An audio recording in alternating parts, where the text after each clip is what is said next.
Hi, this is John Beethan, and this is episode 47, titled Breakup Rehab, Start Over Stronger with Rebekah Freedom, on the AlternativeHealthTools.com podcast, where together we discover alternative health tools and wisdom from practitioners and experts. This is the second in a continuation of a three-part series with Rebekah, which started with episode 46, Addiction Counseling Transform Now, which if you haven't heard it, we suggest you listen to that one first. It can be found at www.alternativehealthtools.com. You can go to the menu option for episode listings to find any episode you might be looking for. And like all three of the episodes with Rebekah, the show notes contain the rich list of her quotes, books, and resource links she mentions on the show. There's always a little bit of awkwardness when you're a human pursuing a spiritual path, or you're a human trying to understand love. Again, it's going to be messy. You're going to trip over yourself. You're not going to stick the landing. It's going to take some time. And above all else, love has a learning curve. If you've come to the end of your relationship, you've gone through the season of elation of like, I was so excited, whether it was one day or 20 years or whatever that looked like. And you had that exchange that happened, and inevitably it comes to an end. It creates a chasm and creates this abyss kind of time. So I took the 12 steps and recrafted them to make a new 12 steps that really handhold people through the process of ending the relationship they had and getting the relationship they actually want.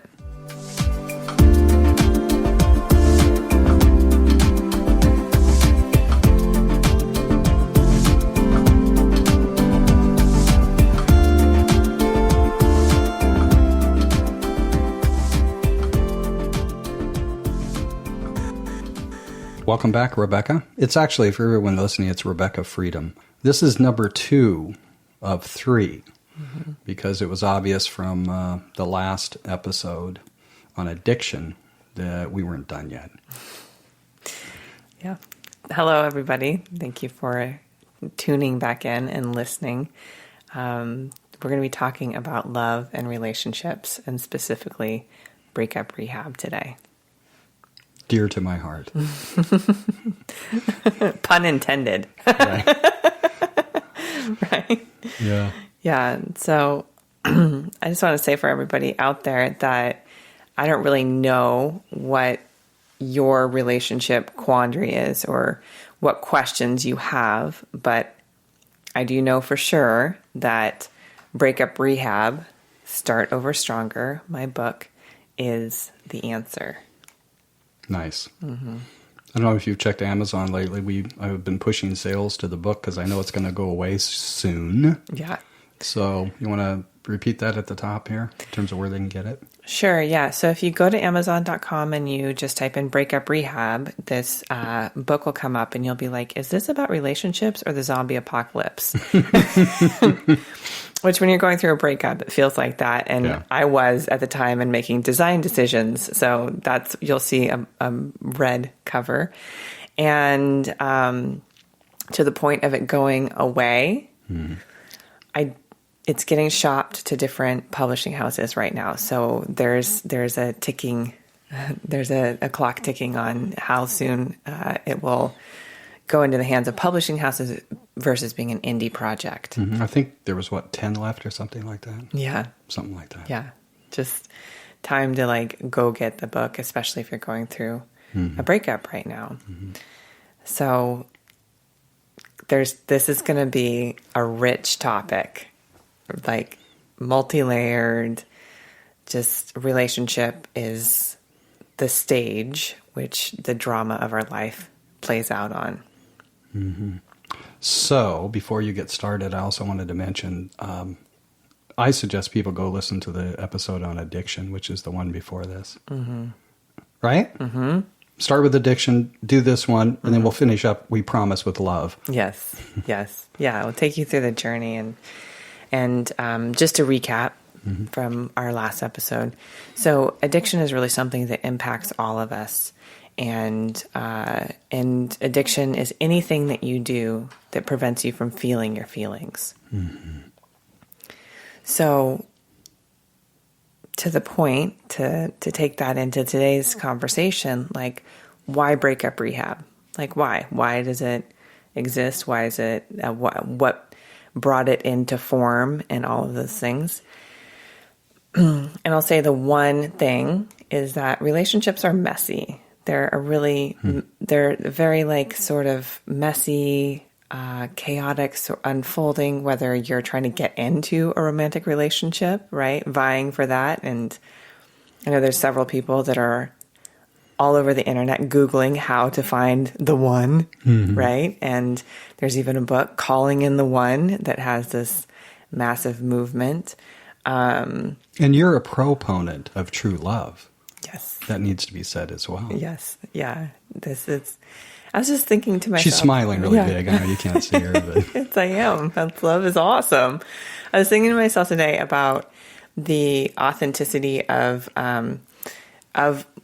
humans trying to figure out the spiritual thing, because they're like, love is everywhere. Love is abounds, Love Actually, love. And that there's always a little bit of awkwardness when you're a human pursuing a spiritual path, or you're a human trying to understand love. Again, it's going to be messy. You're going to trip over yourself. You're not going to stick the landing. It's going to take some time. And above all else, love has a learning curve, right? I remember you had said that last time. Yeah. Yeah. And I just want to reinforce that we have a little mercy with ourselves on whatever stage we're in our dating lives, whether it is single and searching, or single and happy, at least single, or single and just bitter, or if you are in a relationship and you're elated and you're like, this is, and I hate this phrase, and it's Grey's Anatomy's fault. Shonda Rhimes' fault for this is my person. I found my person. Oh, right? yeah. You're like, come on. There's lots of people. There's 7 billion plus, and running. The tally is running. So out of that, you found the one person, right? So wink, nod. But if you're there, if you're in that place and you're blissed out and elated, and you are growing and learning, because when you bring two people together, that's a whole sea and a whole ocean of possibility that comes together, right? I was thinking about boyfriends I've had, one who was really into fast motorcycles. And that's something that I was like, I'm clearly a Harley girl. What are you doing on that crotch rocket? But, like, what are you doing? But that was his thing. And it kind of opened my world to a whole other level of experiences. And I think that's like the richness of coming together. The surprises. Yeah. The surprises, the nuances of a person's personality. And it feels so exciting when it first happens, right? It's biologically, your neurons are like, ooh. You got all these like good feeling neurotransmitters firing off, being like, this is great. I feel excited. I feel happy. I feel alive. And so if people are in that stage, that's amazing. It's still, especially on the biological level, it's pretty messy, because our, fires together, wires together.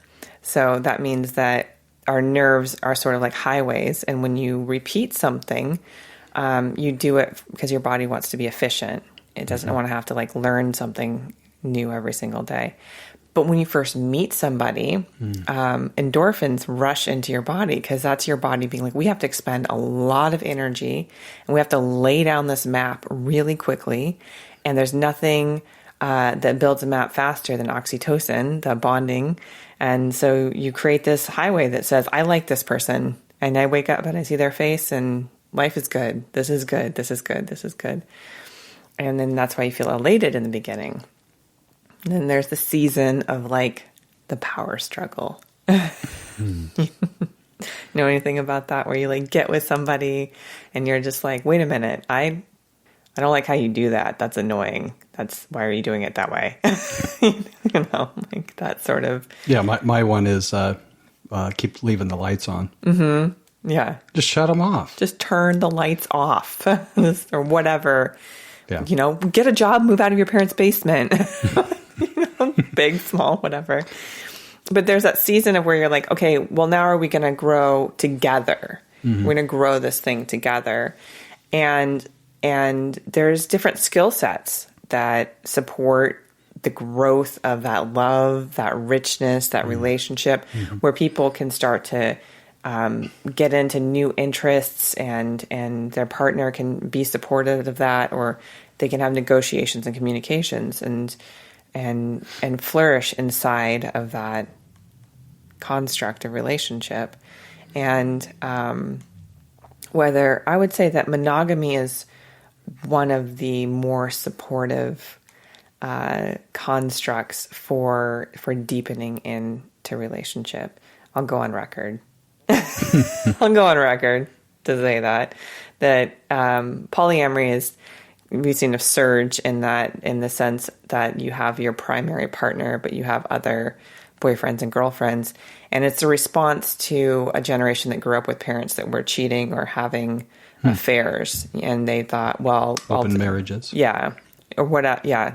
Hippies or whatever, executives. It doesn't really discriminate, so to speak. So there's a lot of different ways to do relationship, but I would say that the blueprint, generally speaking, is that you meet, you fall in love, you enjoy the honeymoon period, you court, you don't sleep together on the first night, and it leads to engagement, and then to the higher commitment of marriage. And in marriage, it's a monogamous marriage where it's like the two of you working together as a team.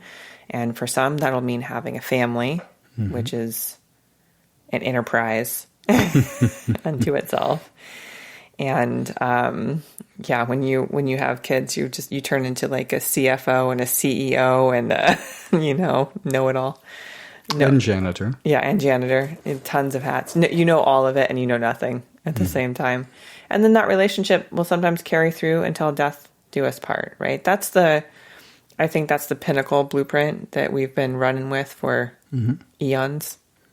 I'm gonna give it a ballpark of eons.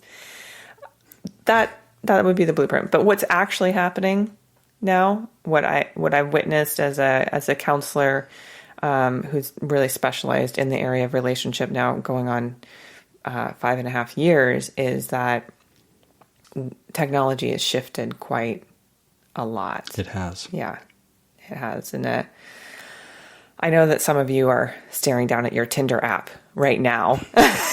So swiping, you're doubling down because you can't do more than 12 things at once, because that would be boring.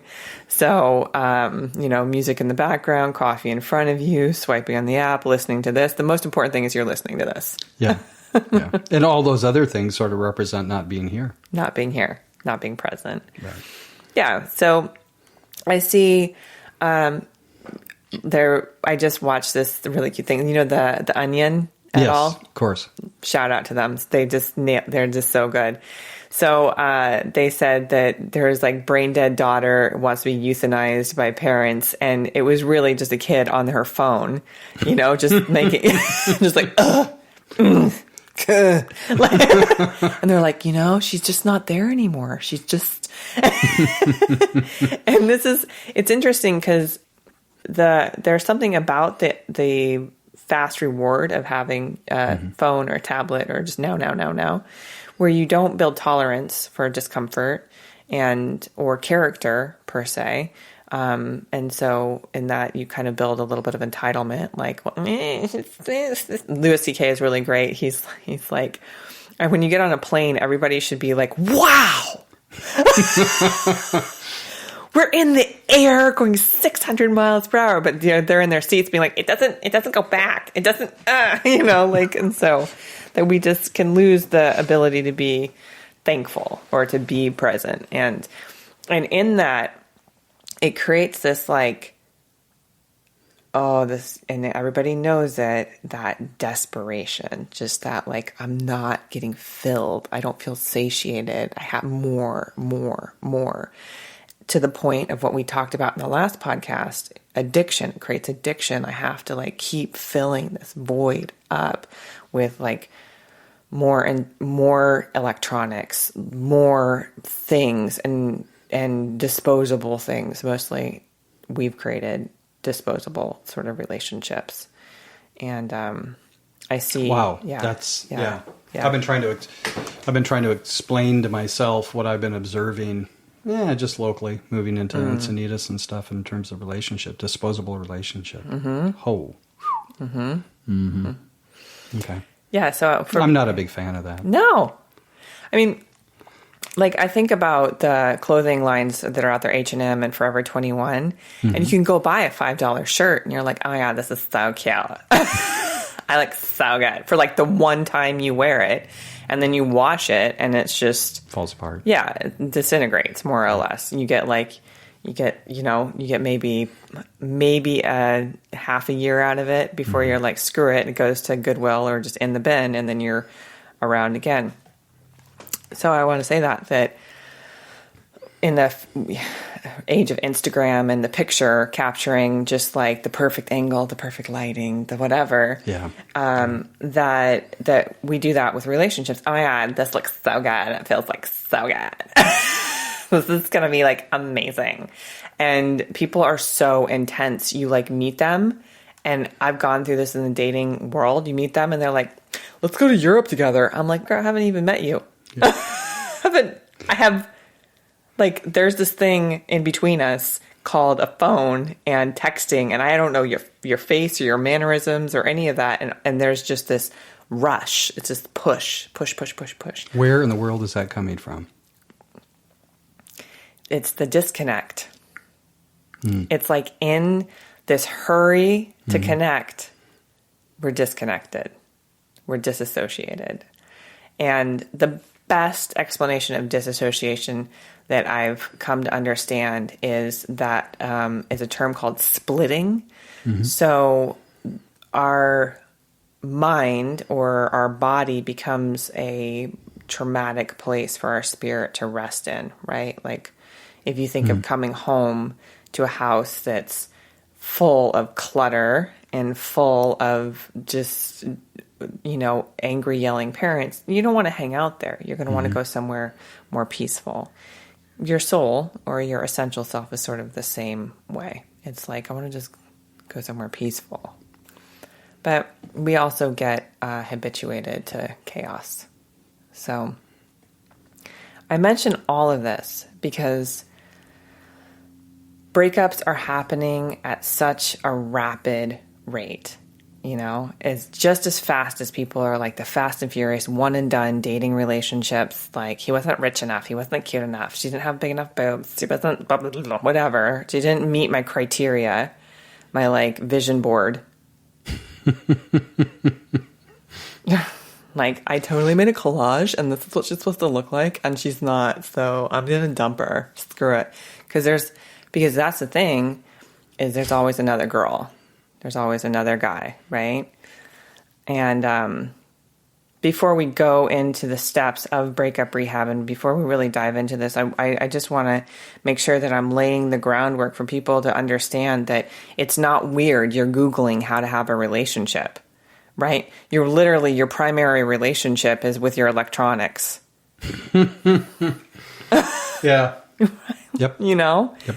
Like where you would call maybe, and this is not, I want to say this is a generalization because I know there's different cultures where you do go to your elders, you do go to your mom, your dad, your grandma, you have conversations about, well, what do you think about this? And you bounce those ideas off. And there's relationships that really foster perspective, right? Where you don't have to necessarily do it because it's the old country way of doing things or the tradition. It's like there's room for self-discovery and exploration. And those are the deep, rich, familial relationships, that provide like a loving template where you're like, my dad was a hard worker and my mom really like took care of the home, or vice versa. Mom was a hard worker and dad really like protected us and he stayed home and whatever. Or our moms were amazing moms, or our dads. Oh my gosh, I'm so lucky to have 2 dads, or I'm so lucky to have 4 Christmases. Yeah. Whatever that is. I just want to say that there is, there's there are structures that support like the cultivation of an exploration of like knowing yourself through actual relationship. And the generalization is most of us, our primary relationship is with our electronics. Yeah. Without a mirror. Mm-hmm. Right? Yeah. Without a mirror. Without that, So, like, yeah. Obviously, I'm referring to, real relationships. Mm-hmm. Like the person I'm sitting across from. There's a mirror, there's a thing going on. We reflect each other. Mm-hmm. Yeah. So to that... And by the way, developer out there, don't get some idea you're going to create an app to replace this. It ain't going to happen. Yeah. Probably already exists. And if you did, I don't really want it. This is much more enjoyable. Yeah. Yeah, like face-to-face meeting, having, hugging, all of those things, hugging and connecting and all of those things are so important. So what I want to say is that, again, the model of breakup rehab was taken from AA, was taken from the 12 steps. And when you read the 12 steps, you really get the development of a spiritual relationship, right? Like, of course, the taking inventory, making amends, admitting your character deficits, like all of those things really produce a sense of humility and ability to be in relationship. Nicely said. Yeah. With yourself, with your higher power, and ultimately with other people, so that your primary relationship isn't alcohol, drugs, pornography, shopping, again, and even using people. Using people is a huge, huge piece. So from that, let's stop the using and start the relating. And that's why you need breakup rehab. If you've come to the end of your relationship, you've gone through the season of elation of like, I was so excited, whether it was one day or 20 years or whatever that looked like, and you had that exchange that happened, and inevitably it comes to an end. It creates a chasm and creates this abyss kind of time. And so I took the 12 steps and recrafted them to make a new 12 steps that really handhold people through the process of ending the relationship they had and getting the relationship they actually want. They actually want. Thus, the subtitle, Start Over Stronger. Yes. Yeah. That doesn't mean you're going to be like perfect, right? No. And I thank you for mentioning that word, because somewhere in the nomenclature, I think somewhere along the lines, perfect got replaced for union. Perfect got replaced for union. Yeah. So we strive for like this closed, tight, individual perfection. Hair's done right, makeup's done right. You got the right suit on, you got the right car, you got you're Dress like for success. Yeah. You're firing all 7 deadly sins. Boom, boom, bing, bing. Like greed, envy, sloth, like you got all of it. You've all of it going. And we're esteeming it. We're like, look at that guy. He's successful, right? He's perfect. But we know the story as old as time, which is that people can be perfect and not happy. And not happy. And really, I love Gabrielle Bernstein. Her tagline is, be the happiest person you know. Hi, Gabby. Thanks for listening. Clearly, I know you are. And she wrote a book called The Spirit Junkie because she did this whole thing. Super successful young, got into cocaine, and then poof, it didn't, surprise, shocker, didn't work. And then she found the Book of Miracles, not the Book of Miracles. Like that would be just glitter and fairy dust. The Course in Miracles. The Course in Miracles, right? Which is not fairy dust. It's like definitely hardcore, like concentrated, step-by-step spirituality, I would say. That's the best way I can describe it right now. I'm only on chapter 3, so let's visit me next year when I'm through the whole thing. And done. And yeah, I'll have stuck the landing. I'll be like, cool, I have no more growth to do. I'm just going to hang out and run the circuit like Marianne Williamson and Deepak Chopra and Wayne Dyer. I'm just going to, Well, isn't Wayne Dyer dead? Oh, he's still on the circuit. Yes, he is. I noticed that I keep getting his email. He's like Tupac and Biggie. He's still out there. So anyway, to that point, I want to say that, perfection it's just this thing that we've mistaken for happiness. But real happiness is union, is relationship, the ability to relate, to come together. And if you are at that point where you're Googling how to get my ex back, or what do you do after a relationship, or how to, lose weight because you're trying to save your relationship, or how to spice up your sex life, cayenne pepper is obviously the answer. Don't actually do that. It's painful. And, you've tried it? Yeah, both on accident, and that's a whole other story. Just say if your boyfriend's cutting jalapenos, make sure he washes his hands thoroughly. Just saying. Yeah, so when people break up, I tell them, okay, this is going to suck, obviously, but the thing that you need to know is that there is something bigger. There's something more. There's something else to unify with. And it's a step-by-step basis. Step-by-step basis. So, and as you said last time, you can't skip. You cannot skip steps. So let's kick it off from the beginning of Breakup Rehab, Start Over Stronger. So the first step is forgive by no longer holding yourself or others hostage to the past. Like, go big or go home.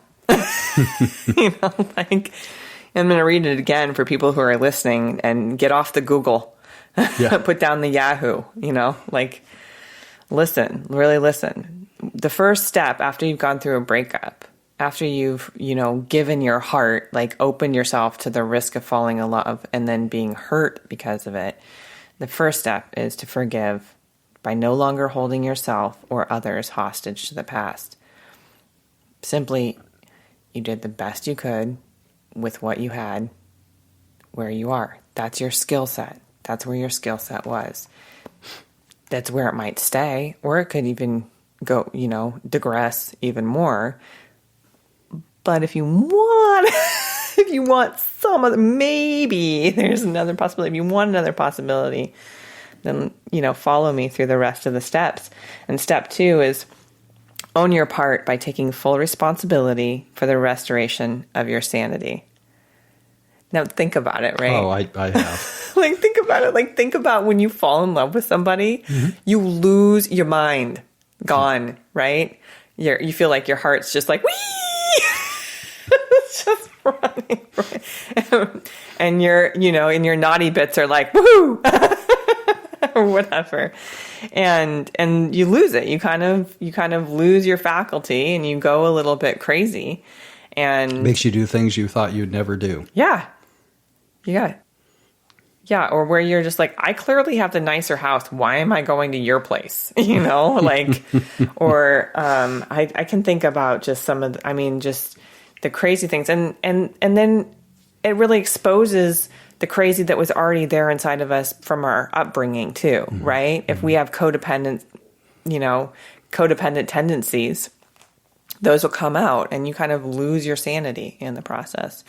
So that's why I say, own it. Just own it.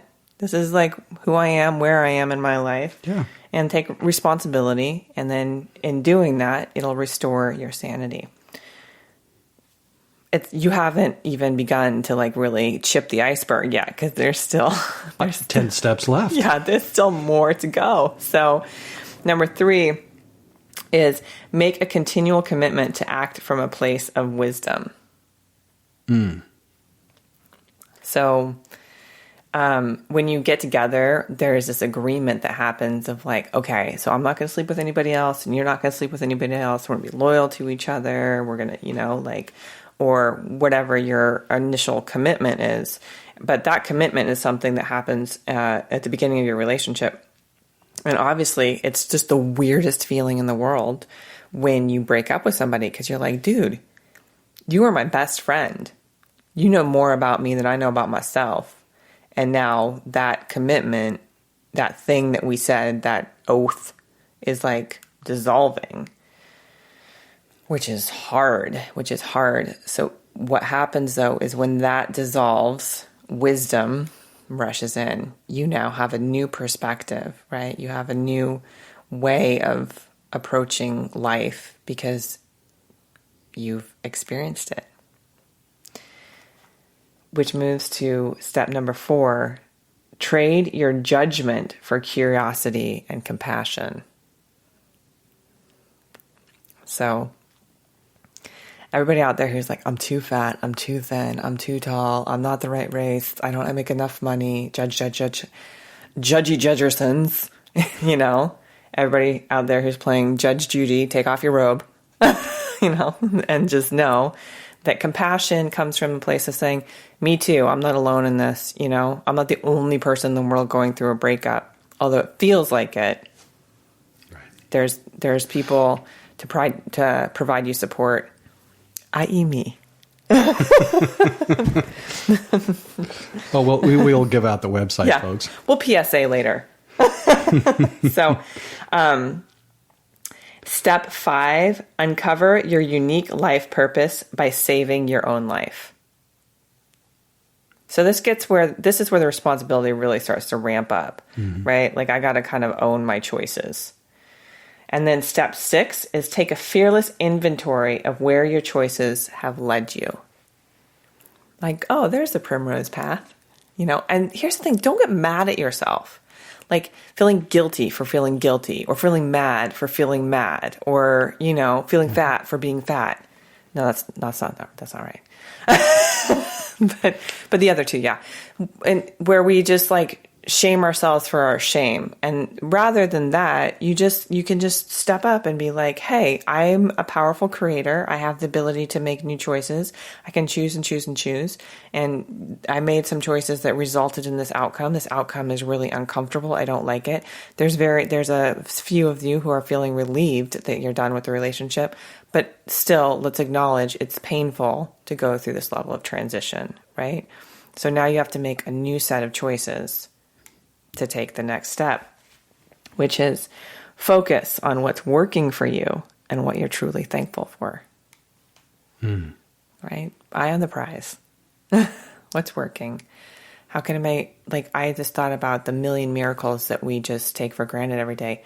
Breathing, seeing, like if you have a healthy body, and even if your body is not healthy, you can smile, you can still be a blessing to someone's life. You matter. So focus on that. Focus on the positive things. Gratitude. Boom. Every time. Gratitude every time. And step number 8 is travel your unique path. There is something set specifically for you, whether you want to call it destiny or meant to be or whatever, or something that Disney has appropriated. Then that's yours. It's yours. Your life is yours. It's just a very precious gem that's been given to you, right? And we're all diamonds in the making, under pressure. Under pressure. Sure. That's like all I know from that song, right? Like, Does anybody know the rest of the lyrics besides the actual band? Probably not. Step number, I have like no segue. Like I just went like travel unique path, went to like an old 80s song. Now I'm going to step 9. I just want to say this is how random relationships are too sometimes. That's my segue. So number 9, recognize the strength in your vulnerability. Right? When you hear the word vulnerability, like what comes up for you? You're asking me, right? I am asking you. Being honest with oneself. Yeah. And being able to honestly answer to myself, but also to another. Mm-hmm. Dude, it's so awky, which is awkward in Californian. Aki? Aki. It's awkward. Well, what's after this book? A dictionary? Yeah. Obviously. The Rehab Dictionary? Yeah. Right. Urban Dictionary, watch out. So, no, just being vulnerable feels awkward. It feels, it's like, ooh. Because it feels like, with this information I'm giving you, can you hurt me? Can you turn around and hurt me? And I think that the natural proclivity is to avoid that level of hurt. So you just keep the shield up, right? You run whatever you're most comfortable, whatever pattern you're most comfortable in. For some people, it's like hypersexuality. They can show up in this really like super like scantily plaid. I just said scantily plaid. You know what I'm talking about. This like, it's like the Irish show up and they're just walking around like little sluts. Scantily plaid.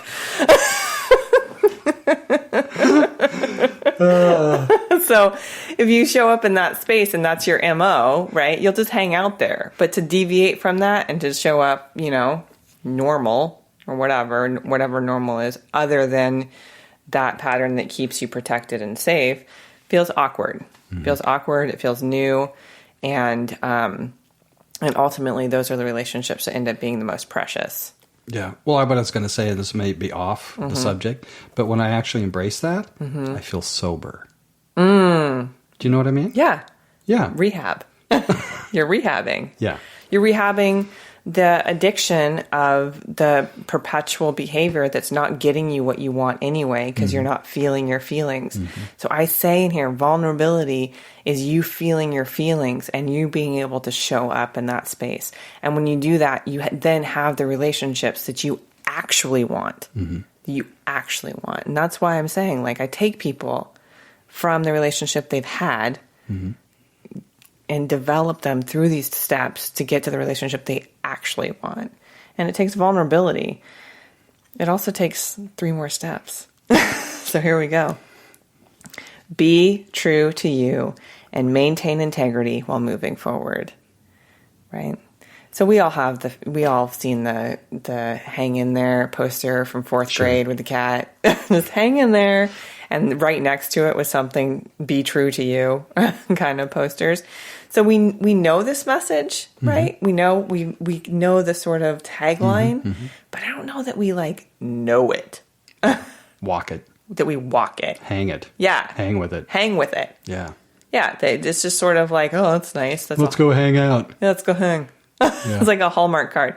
But, and here's what I want to say though, is to be, to have a little discernment about this piece too, because be true to you is something that you'll learn through experience, and you'll learn it more so on when you weren't true to yourself, when you didn't follow your instincts, when you told that person too much and they hurt you, when you got fired from that job for doing something that you thought was right, that you were following your own moral compass. And that's what I want to say. There's an underpinning sense of justice and morality and trust and truth.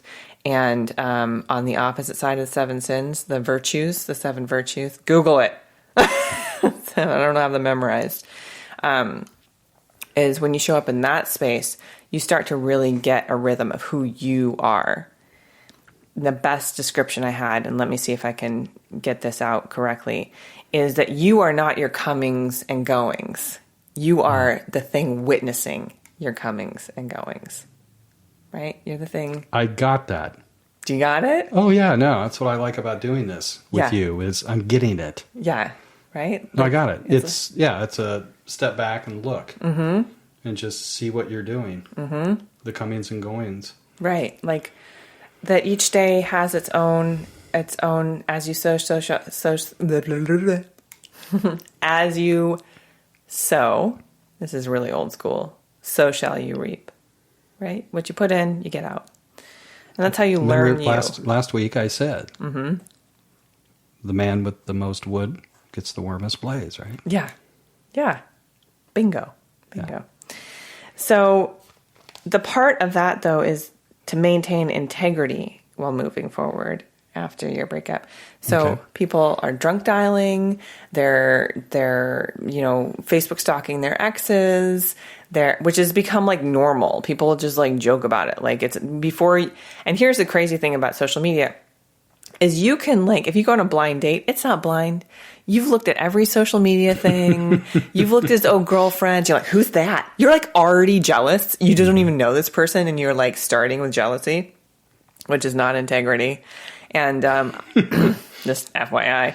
And I want to say that like the thing that I learned is jealousy is not wanting another person to have what they have, but envy is thinking, I'll never have that. I'll never have that. And both of these take you out of integrity because you become fixated on your lack. I can't have this. I can't have this. I can't have this. Integrity really is that sense of self, right? Like I'm walking in my truth and I can feel my feelings. This is painful going through this breakup.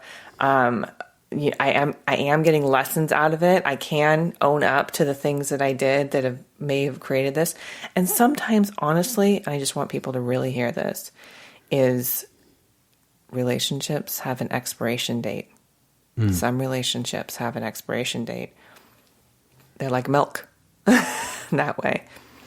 So you can say like, I did everything right, quote unquote. I showed up. I was a dutiful wife. I was a dutiful husband. I was loyal. Like I did everything that I was supposed to do, but it ended anyway. And to say that sometimes that's part of your site map, your life map. So the thing is, to feel your feelings, maintain integrity, and whether you want to or not, you're going to move forward. It's happening right now. Look, it just happened. This just happened again. Oh, you're moving forward. Good job. All right, 2 more steps. Embrace the reality that relationships are a place to give. So for those of you out there like me, I listen to a lot of the thought leaders in the world. And Tony Robbins was the one Anthony Robbins or Tony, whichever, either or, was the one who brought this. It's like, this is where you show up to give. This is, and again, a lot of people start on the foot of like, what can I get out of this? Right? Like, what kind of pleasure can I get out of this? Like, I just want to, as they said, like drive by relationships, just have sex and then leave. And thank you, rap videos, for reminding us women that we're hoes and we're just meant to be used. And pretty much the patriarchy for the last 200,000 years, that, and that being said, conversely, we get gold diggers, like women that are just kind of looking to men so they can not work, right? They don't have to like do the deep work of finding their purpose. They can just buy their Louis Vuittons and feel moderately good. Kardashians, which I don't want to keep up with anymore, but it's hard to miss you with your asses being so big. Just saying as a side note, stop keeping up with the Kardashians. Stop it.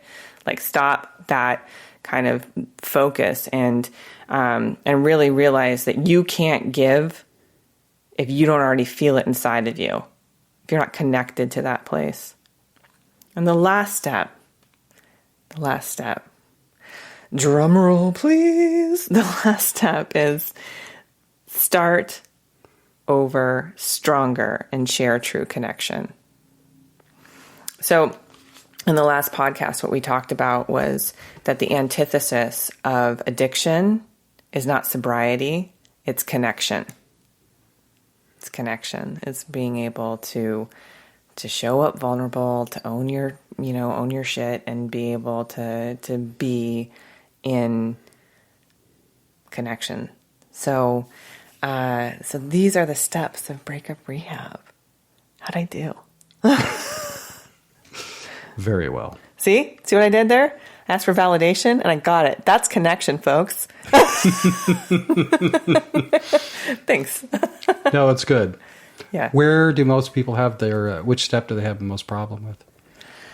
I mean, are there people that just like, they read all of them and then they go, I'm not even going to take step one?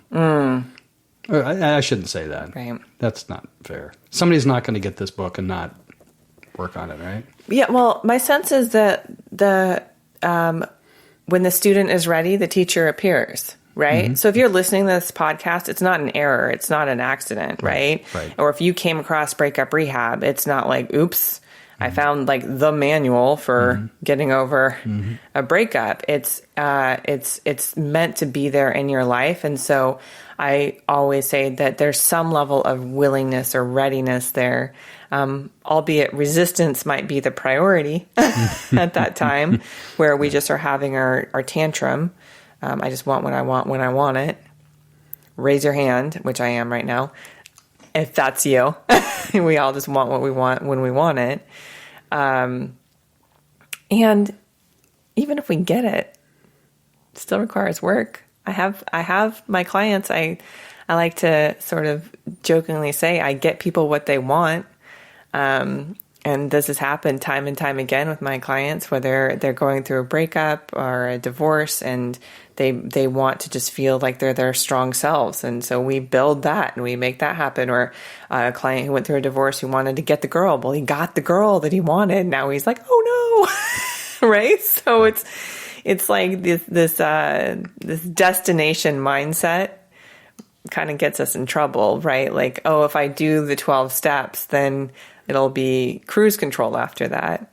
And maybe for a little bit, right? But planes have to go through turbulence to take off. That's the pattern of life. So to answer your question, what step is the hardest? Just taking the first step is always the hardest. Always. They always say that getting to the gym is the hardest part of working out. Getting there. Yeah. Just getting there. There was a point in my life when I was in Santa Fe where I was in a breakup.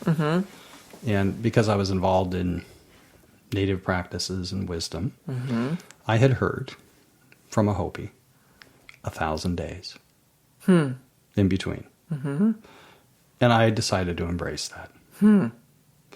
I lasted about 800. That's not bad. It's no, it wasn't.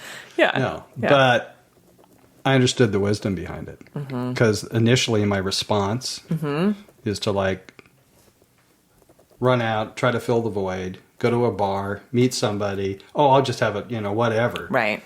But, it's like lately what I've been experiencing is just sort of like don't move until you see it. And then looking around and going, what's in my life that I'm grateful for? That's a guitar. Decided to get a case for it and buy some strings. Yeah. And a winder and some polish. And so I haven't played guitar for, 30 years. So it's like, that could be my primary relationship for a while, right? Just to feel that energy flow through you, the creative energy. That's it. And that's even part of the Ayurvedic system of chakras, right? The energy centers that run through our body. Our root chakra at the very base of our spine. Our second chakra is just below our navel, and that's the color orange is what it is, and it's the chakra of like creativity, sexual expression. But again, creativity, right? Yeah. Like. Well, that's all I want to be involved in right now. Yeah, and that really, there's something really sweet, because when you have two-bodied communion, when you're having sex and stuff like that, it's a very, if you're coming from that connected place, it's very creative, right? What I want to say too, though, is that if you are coming from a disconnected place, it's also destructive, and destruction is a form of creation. Right? Kali. Yeah. Destruction is a form of creation. It's ripping apart something so something new can be formed. So what I want to say that in my 20s, it took me a lot of practice and partying, but mostly practice to figure out like this type of relationship hurts, right? The one and done, the hookup, and I think a lot of people in their 20s, you are just figuring that out, right? The manual, the rules have been thrown out. Like there's gender fluidity now, and I'm not saying this is good, bad, right, or wrong, either of those things. I'm just saying, because if you want to just back up a couple decades where we had really clearly defined gender roles, what men did and what women did.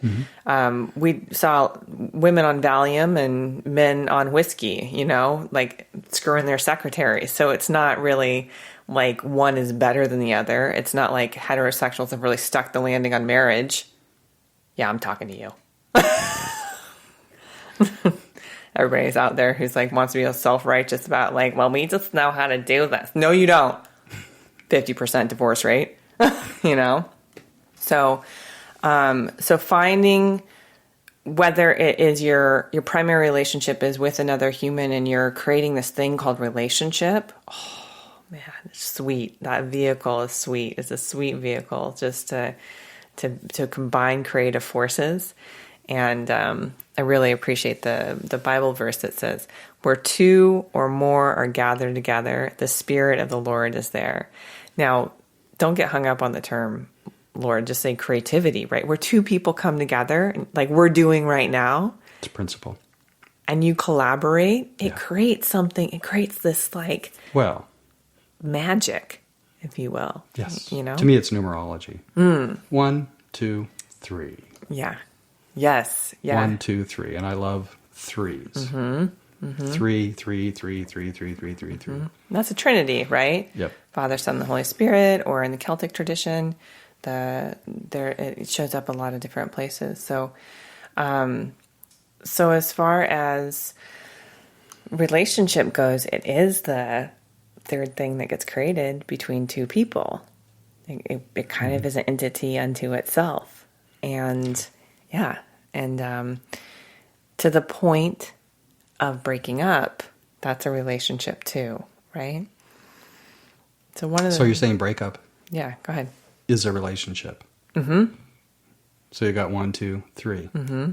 So I'm just sort of getting a sense that got to be a little compassionate about that, about that entity, and what to do with it. Mm-hmm. And we start there. Start with Breakup Rehab. And the piece that I am aware of is that hardly anybody, until maybe a couple years into the relationship, mourns the passing of their single life. Oh, wow. Right? I never thought of that. No one necessarily mourns that time of like where it's just quiet in the mornings and you don't have this snoring person next to you, or you're not looking at tampons in the garbage, or whatever. You just that kind of spaciousness of the simplicity. There is a simplicity to single life, and no one. I can't say no one, but it's not immediate that you mourn the passing of that. Right? Sometimes it takes time into the relationship, and this is a real key component, and something I teach is, can you be alone together? Can you still be your individual selves and be together? When you leave your single life, hardly anyone mourns that piece. I know. But everyone mourns the separation from the other. From the relationship. Right? But there are some that celebrate it, right? To return to that new spaciousness. And I go into deeper elements of that in Breakup Rehab. Mm-hmm. I also want to open this up a little bit bigger than just the book, and really offer to people to say that this is something we've been talking about, creativity. Mm-hmm. Whether you play music or you write or you dance or you're a graffiti artist or you're a school teacher or whatever, or you're a genius with numbers, whatever your craft is, whatever your calling is, the feeling of when it moves through you. Yes. Right? When it's just like, this is it. I'm in the flow. I'm in the flow. And that's how, so So Breakup Rehab came to me as sort of part of the momentum that was already in my life, because I started the path of being a counselor and getting my master's from Naropa University. Shout out to my alma mater. Yeah.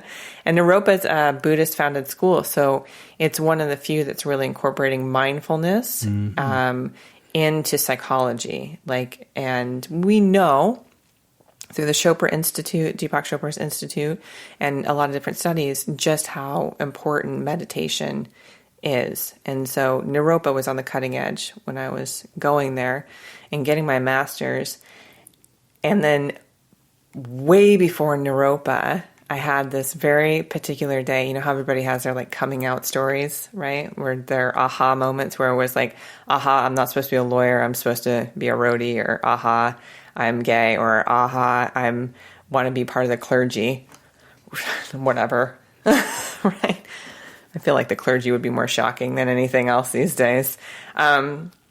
Whatever your aha moment was, my aha moment was like, I'm psychic. Whoa.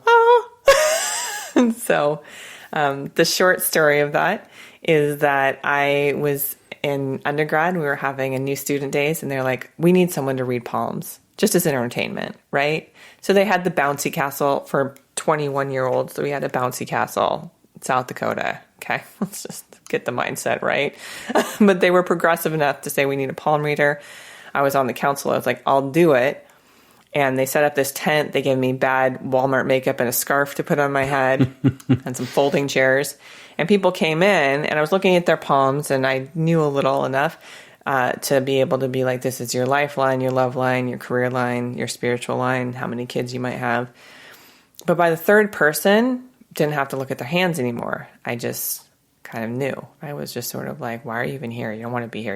You're pleasing your mom by being here. Or some girl was like a poet and super sensitive, but she was just showing up in this place where she was letting herself be used by guys. And it was just like, that was the definitive moment that I knew was intuitive. And then this moment right now in my life is sort of like crescendo moment. I've got Breakup Rehab to really help support people. And I'm passionate about this. I'm passionate. I love to be able to guide people through these steps. The intuitive component mixed with the counseling component. So all the normal disorders that we talk about, otherwise known as cray-cray. There will be a dictionary. We'll just put a list of what these words mean in their show notes, right? Yeah, now I'm going to go look them up. Oh, you'll help me. Yeah. I'm sure. We'll just add a link to Urban Dictionary, and everybody will be fine. Okay, good. Yeah. And the other thing that's upcoming is I'm going to take this act on the road. Yay. Yeah. So hopefully next year it'll be my truck, my dog, my camper, and different spiritual spots around America, and maybe non-spiritual spots that are about to be spiritual, because Rebekah Freedom's coming. Now I feel like playing Coming to America. You know, I do know it very well. Neil Diamond. Yeah, I feel like Coming to America. Yeah, I feel like I should theme song that now. I'd put it on the podcast, but they'd tear the show down. Yeah. Can't do that. Yeah. But you could sing it. Go for it. Yeah. No, but that's not a part of what you do? Listen, I think that God gave me a list of talents in heaven. Yeah. And he was on one side was singing as the only talent, and the other side there was 20 other things. Yeah. And I was I'll go with 20 other things. But then I get here and I'm like, why can't I sing? He's like, you can write, you're freaking intuitive, you're a go-getter, but you're pissed you can't sing. Right? You know? I do know. And how many of us are like that? Especially in relationships. That's what showers are for. But showers? Yeah, to sing in shower. Yeah. Yeah. Oh, yeah. I thought you meant baby showers. I was I just bust into people's baby showers. I'm like, you having a baby? It's and they're like, who is this person? Why is she here? I think you ought to consider connecting with the Nerdist. The Nerdist? Yeah, the comedy channel. Oh, yes. That would be something else that has come up a time or two, is somehow sure. this thing called humor has descended upon my life. It's a great way to get it. Yeah. It's a great way to Yeah. get it. Yep. From time to time. So here we are in the middle of podcast number 2. And I want to do what I always do, is invite people to come into this moment, to just pause and notice how you're feeling. If you're thinking about your ex, not wanting to think about them, listening to country music, being like, why am I listening to country music? About to pour yourself another glass of whiskey or whatever your poison is. Or if you're busy trying to be busy, whatever, just take a breath. Let's slow it down. Come into this moment.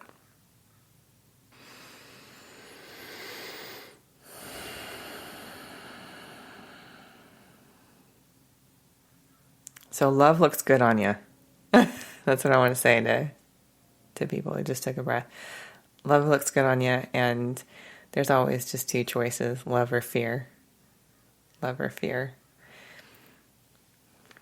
So choose love. And if you don't know how, you can contact me at www.transformnowcounseling.com, which will soon be www.RebekahFreedom.com. So, changes. That's all I know of that song, too. That's what I got. Anything else? I hope people out there are getting that what's happening here is we're definitely in this moment, and we really hope you are too. Yeah. And that there's hope, and if you're ready to take where you are, however you're feeling right now, and to transform that into something bigger, better, juicier, exciting. And if you want to be that person, then listen to this again, share, and reach out. I'm here. We're here. Love you so much. So much. And in 2 weeks, you have one more episode in you, correct? Oh, yeah. So here we go. So it's around the corner into that powerful transformation. We're going to teach people how to choose love. So exciting. I guess it's like this big, like, excited face. You can't see it, but this is like the crescendo moment, right? We're going to Sherpa up the mountain. So first it was like down here in the valley of addiction, right? Mm-hmm. Like, I'm in these destructive places. And then you get breakup rehab and you start to Sherpa up the mountain. You step by step up you go. And then we're going to hit this low oxygen, high volume, exciting place called the pinnacle, which is love and how to choose love. So that is coming soon. In about 2 weeks. Yeah. Rebekah, thank you so much. I encourage people to go to alternativehealthtools.com, the podcast site. And you can actually just go on the top to episode listings, if this is like a year from the time that this was released, and just go down and look for addiction. That was the first episode. Otherwise, you can search for Rebekah Freedom. Mm-hmm. All right. So until next time. Much love.